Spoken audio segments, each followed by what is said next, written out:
Mesdames et messieurs, chers téléspectateurs de la FIA TV, bienvenue sur votre émission Au chevet des lettres, l'émission qui donne la parole aux écrivains, aux chercheurs et aux hommes de culture. Pour ce numéro, nous avons comme invité M. Maman Baba, qui est professeur de lettres, qui est inspecteur des lettres à l'IPRES de Tombouctou. Et avec lui, nous allons parler du rôle d'un inspecteur. Également, nous allons parler de l'importance de la littérature pour les apprenants. Maman Baba, bonsoir et bienvenue sur notre plateau. Bonsoir, M. Omar. Nous sommes très heureux de vous accueillir sur notre plateau. Alors, ma première question justement, c'est est-ce que vous pouvez nous dire un peu quel est le rôle d'un inspecteur ou bien qu'est-ce qu'un inspecteur même à l'IPRES pour nos téléspectateurs? Merci, M. Omar. Donc, avant de répondre à la question, je tiens d'abord à saluer tous vos téléspectateurs, les téléspectateurs de la FIA TV. Donc, qu'est-ce qu'un inspecteur? Pour les Tombouctiens d'abord, l'IPRES de Tombouctou a été créé au même titre que toutes les autres IPRES du Mali. Toutes les IPRES du Mali ont été créées par les mêmes décrets en 2013. Okay. Mais pour nous, notre IPRES n'a été fonctionnel qu'en février 2022, contrairement aux autres qui avaient commencé bien plus avant. Donc, qu'est-ce qu'un inspecteur? Quel est le rôle d'un inspecteur? Donc, l'inspecteur a deux rôles majeurs. Le premier rôle, c'est de contrôler et d'évaluer. Le deuxième rôle, c'est de conseiller et d'appuyer. Qui est-ce qu'on contrôle? Qui est-ce qu'on évalue? On contrôle non seulement les enseignants, mais aussi les personnels administratifs. On contrôle les infrastructures, on contrôle les enseignements-apprentissages, on contrôle tout ce qui est lié à l'enseignement. Et on conseille qui? On conseille l'administration, on conseille les enseignants pour qu'ils améliorent leur pratique. Donc voilà les deux rôles majeurs d'un inspecteur. Je crois que nos téléspectateurs sont édifiés sur le rôle d'un inspecteur. Qu'est-ce que l'inspecteur peut apporter pour les enseignants, les élèves en termes de résultats scolaires au niveau secondaire? Merci, M. Omar. Qu'est-ce que l'inspecteur peut porter pour améliorer les résultats scolaires? Déjà, la présence de l'inspecteur peut pousser l'enseignant à faire plus. À faire plus, pourquoi? Parce que quand on est dans sa classe, on peut croire que tout ce qu'on fait est bon. Parce qu'il n'y a personne pour contrôler, il n'y a personne pour vérifier ce que l'enseignant fait en classe. Mais dès qu'il y a la présence d'un inspecteur qui peut vérifier souvent ce que l'enseignant fait, est-ce que ce qu'il fait même colle avec les programmes officiels? Est-ce que sa pratique, sa méthode même, est-ce que sa pédagogie est bonne? Est-ce que réellement il apprend quelque chose à ses apprenants? Donc déjà la présence de l'inspecteur peut améliorer la qualité de l'enseignement offert par l'enseignant. Donc déjà là, quand la qualité de l'enseignement est améliorée, il va de soi que les résultats aussi soient améliorés. Exactement. Donc quand il n'y a pas d'inspection ici à Tombouctou, les gens faisaient ce qu'ils voulaient, mais avec la présence de l'IPRES, de l'inspection, ce qui est sûr, et les écoles privées et les écoles publiques seront contrôlées. Et là, ça va réellement changer les résultats sur le terrain. Exactement. J'allais justement poser cette question. Vous l'avez rappelé que l'IPRES de Tombouctou a été créé depuis 2013, au même titre que les autres IPRES. Mais pour Tombouctou, ça n'a été fonctionnel qu'en 2022. Maintenant, est-ce que depuis le fonctionnement de l'IPRES de Tombouctou, on a senti des résultats à ce niveau-là?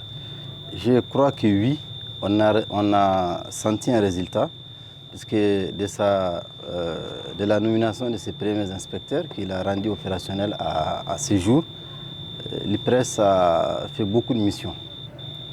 Déjà, il y a eu l'évaluation, les tests pédagogiques 2022 qui a été fait par l'IPRES de Tombouctou, par les inspecteurs qui avaient déjà sillonné toute la région.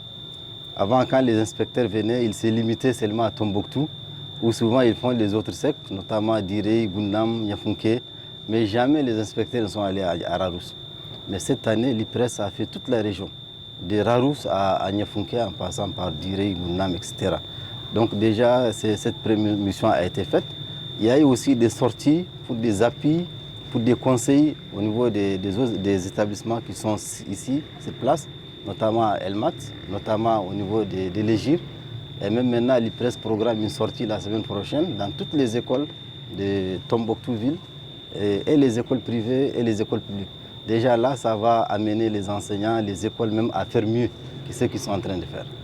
Alors, donc, grâce à l'émission, les enseignants sont au courant que l'IPRES va faire une tournée dans les différentes écoles. Donc, revenons un peu au programme de littérature au lycée, ou peut-être même dans l'enseignement secondaire général. Avant d'être inspecteur, vous êtes professeur de lettres. Quel regard portez-vous sur le programme scolaire en littérature? Les programmes scolaires en littérature, d'une manière générale, je dirais, ne sont pas mauvais en soi. Mais je crois que ces programmes doivent accorder une plus grande place à la littérature malienne. Parce que nos programmes ne font pas réellement la promotion de la littérature malienne. Il y a beaucoup d'écrivains maliens qui écrivent aujourd'hui, mais qui ne sont jamais enseignés à l'école. Donc je crois que cela doit changer. Et les programmes, même d'une façon générale, doivent être revus. Puisque c'est les mêmes programmes qu'on enseigne depuis 1980, depuis 1970, et rien n'a changé. C'est toujours le romantisme, c'est toujours les Parnasse, c'est toujours le symbolisme, c'est toujours Apollinaire, etc. Je crois que les programmes de littérature doivent changer. Oui, ça répond déjà à la question que je voulais poser, si le programme est adapté aux réalités du contexte malien.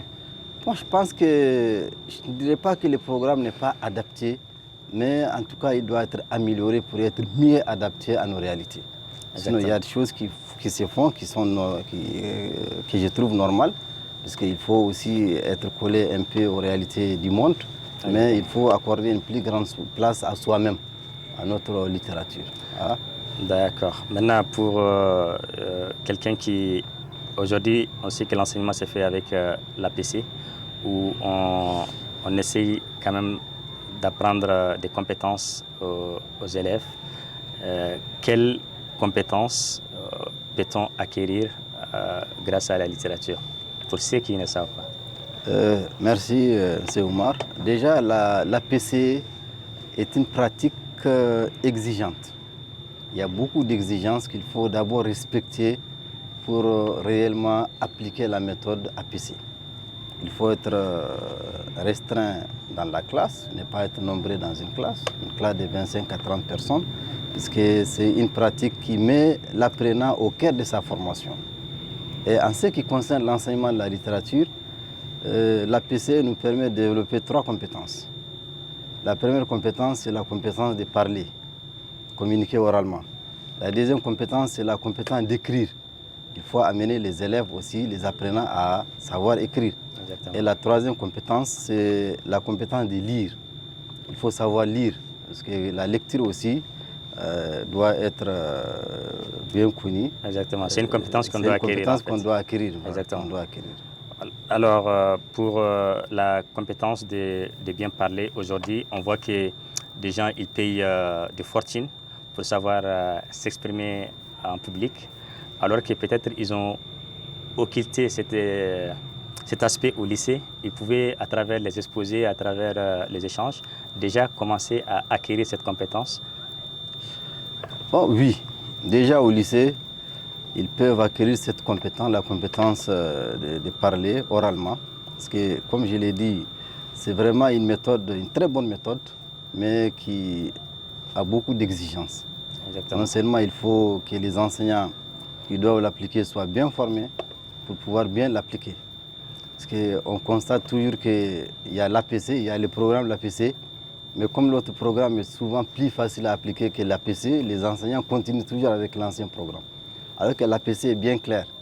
Par semaine, il faut développer les 3 compétences. Parler oralement, écrire, lire. Bon, la compétence de parler ne peut réellement s'acquérir qu'à travers la lecture. Exactement. Pour développer toutes ces compétences, il faut que ces élèves-là soient des vrais lecteurs. Parce que c'est à travers la lecture et ce qu'on fait à l'école qu'on va être amené vraiment à bien parler, à bien écrire et à bien lire. à côté de ce qu'on fait en classe. Voilà, donc il y a aussi le message qui est là pour que nos autorités, les décideurs, comprennent que pour mieux appliquer l'APC, il faut que les enseignants soient formés. Ça fait défaut la formation des enseignants. Et aussi les matériels didactiques soient aussi à la disponibilité des enseignants et des apprenants pour qu'on puisse mieux appliquer cette technique, sinon cette méthode, et que les élèves aussi puissent avoir la compétence qu'il faut. Chers téléspectateurs, nous sommes toujours dans l'émission au chevet des lettres. Nous avons comme invité M. Maman Baba, qui est inspecteur des lettres à l'IPRES de Tombouctou. Avant de continuer l'émission, nous allons donner la place à notre chroniqueur Albakay Sissé pour sa chronique. Fidèles téléspectateurs de la télé Alafia, bienvenue encore une fois de plus sur votre émission au chevet des lettres, votre émission qui vous fait découvrir la littérature. Aujourd'hui, dans ma chronique, je vais vous parler de l'importance de la lecture des œuvres littéraires pour un élève.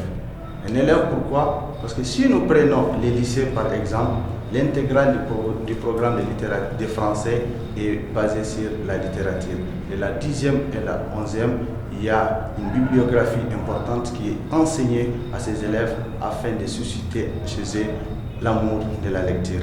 L'amour de la lecture, pourquoi? Et de la lecture aussi, pourquoi? Parce que la lecture et la littérature entretiennent des liens très particuliers dans la formation des apprenants. La lecture est le premier moyen d'enseignement de la littérature et la littérature est le support privilégié de l'enseignement de la lecture. À l'école, les œuvres littéraires permettent la réalisation d'un double objectif. Le premier objectif est d'abord d'enseigner le bon langage des écrivains. Le bon langage des écrivains, pourquoi? Parce qu'on a eu à le dire. La lecture est la meilleure des formations et la lecture est le meilleur outil de formation.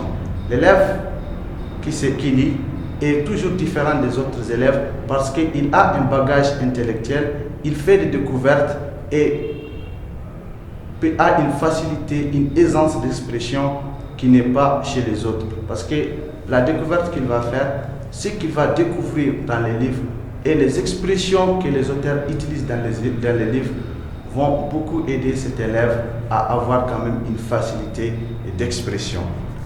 Le deuxième objectif est de transmettre le patrimoine culturel national et universel. La littérature traite plusieurs thèmes, par exemple le travail, le pouvoir, l'amour et tant d'autres.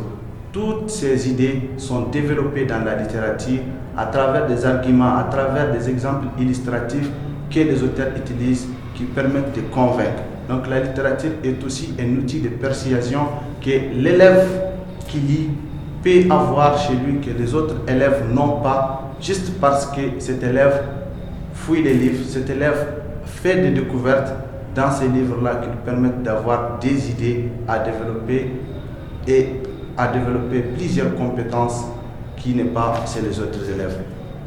La problématique est là, pourquoi les élèves ne lisent pas? Est une question posée et aux enseignants et aux parents d'élèves.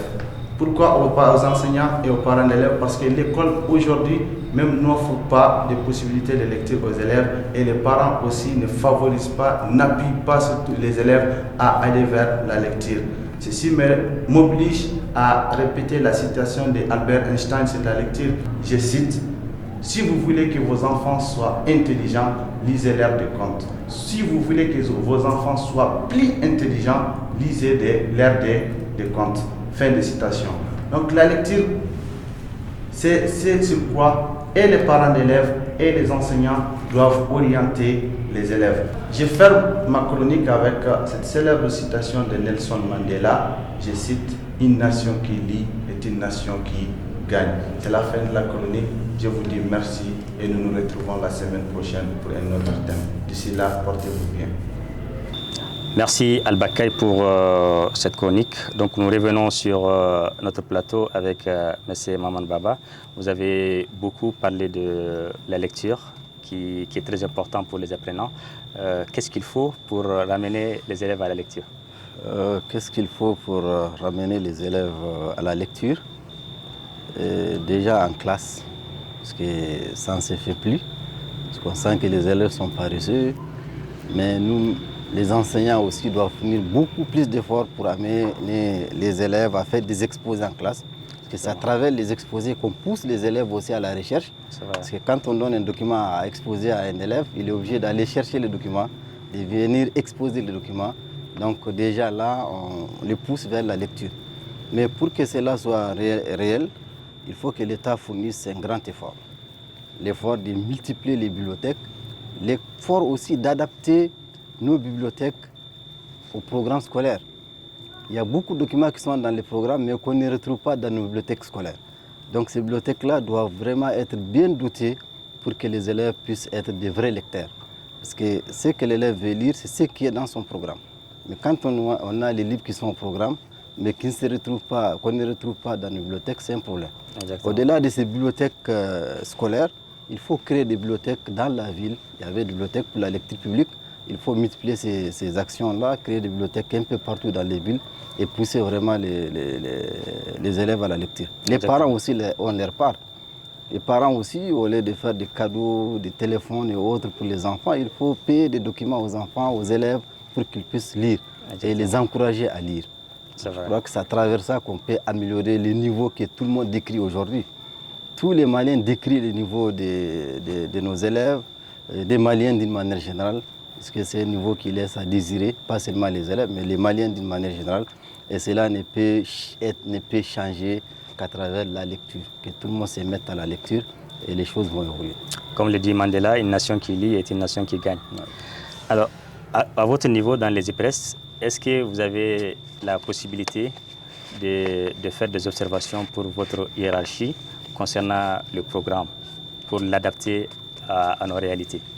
Si, on peut faire des observations. Chaque fois qu'on fait des suivis, des évaluations, des contrôles, etc., même à travers les méthodes qu'utilisent les professeurs, on peut avoir une très bonne méthode qui fonctionne très bien, qu'on peut proposer à la hiérarchie et que ces méthodes peuvent être vulgarisées et être vraiment mises à la disposition des autres régions, etc., pour que ça s'améliore. Donc on peut bel et bien avoir des idées qu'on va soumettre à notre hiérarchie et qui va vraiment nous amener à faire évoluer notre enseignement. Exactement. Est-ce que vous, en tant qu'IPRES, par exemple, en tant qu'inspecteur des lettres, vous pouvez initier un projet de formation uniquement pour les professeurs de lettres dans certaines disciplines, par exemple sur la dissertation, sur les commentaires composés, etc. Si, l'inspecteur doit même travailler avec ses professeurs dans son domaine, avec les différents comités pédagogiques. Parce que dans chaque établissement et pour chaque discipline, il y a un comité pédagogique. Donc l'inspecteur doit travailler en permanence avec les différents comités pédagogiques.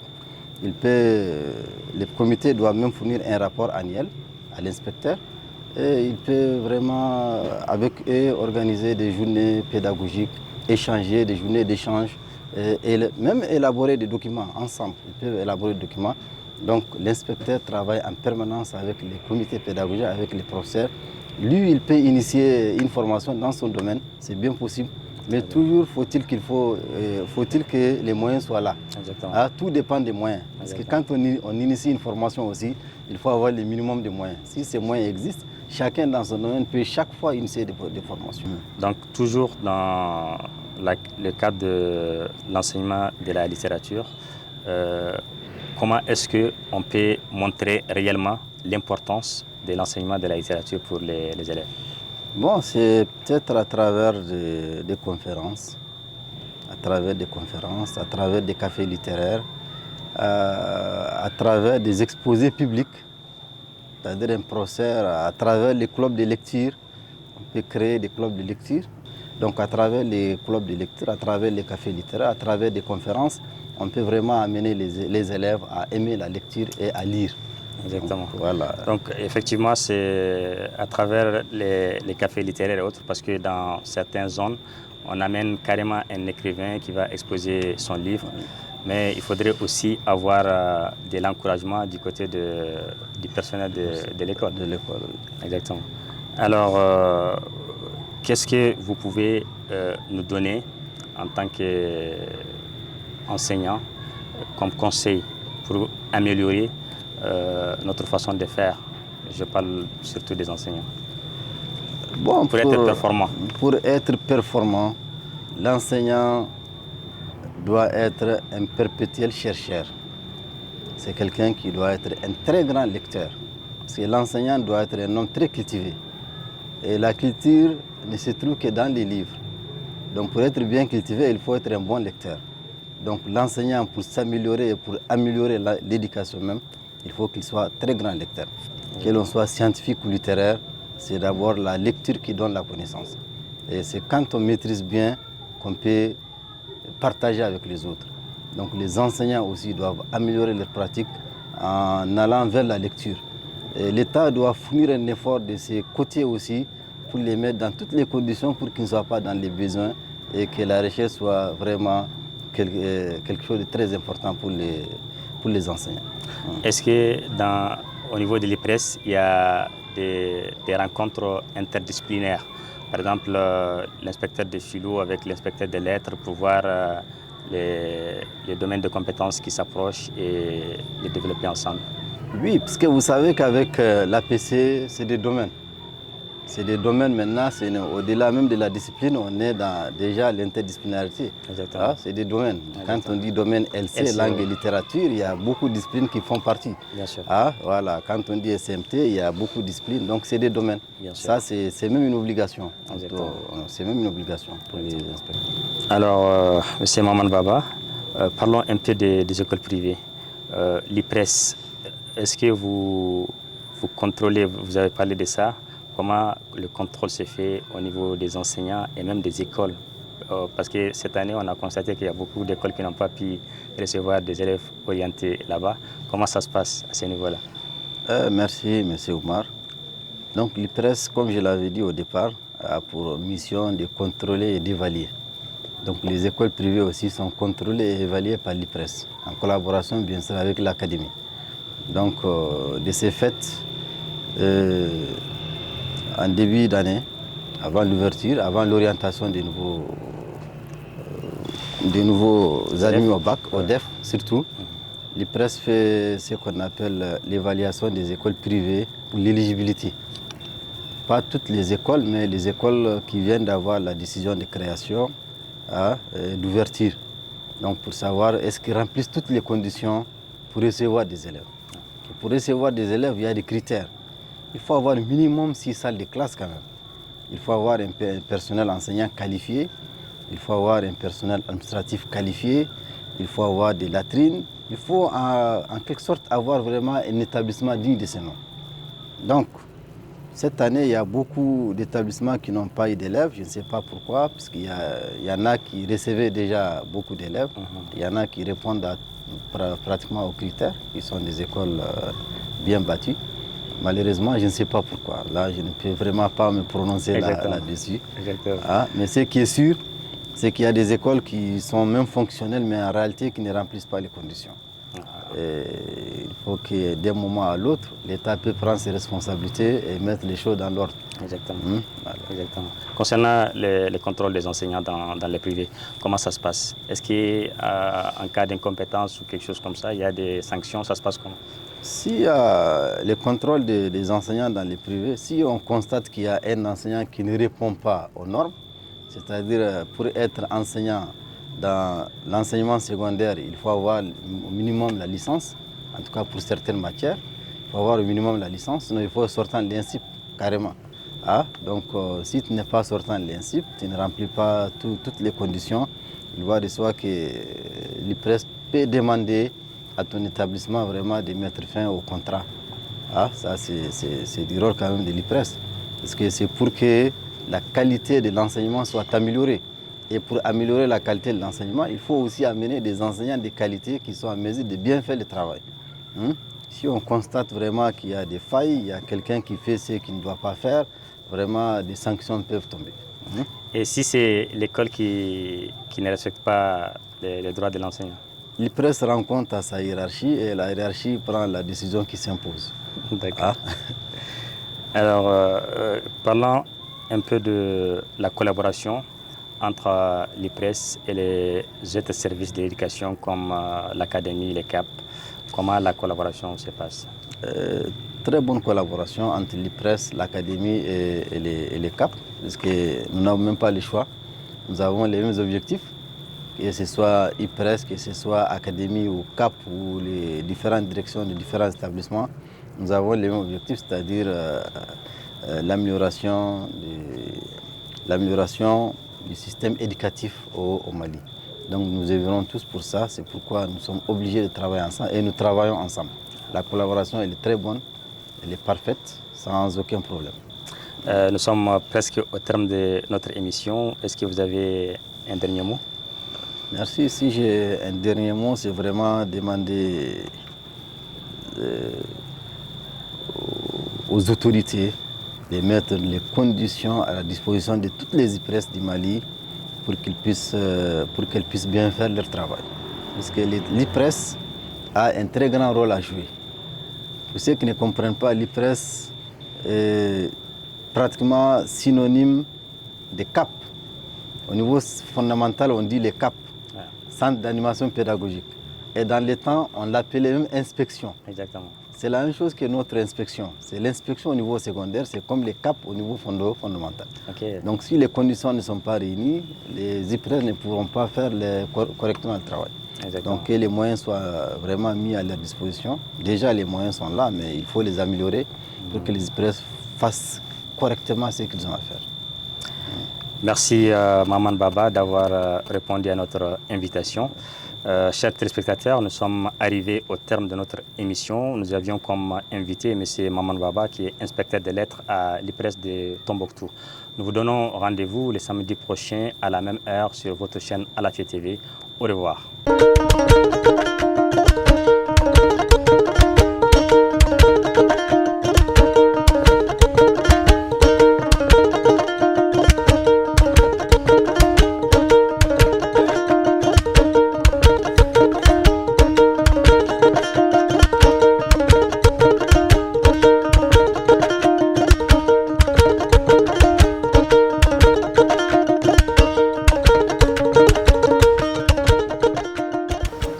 Mesdames et messieurs, chers téléspectateurs de la TV, bienvenue sur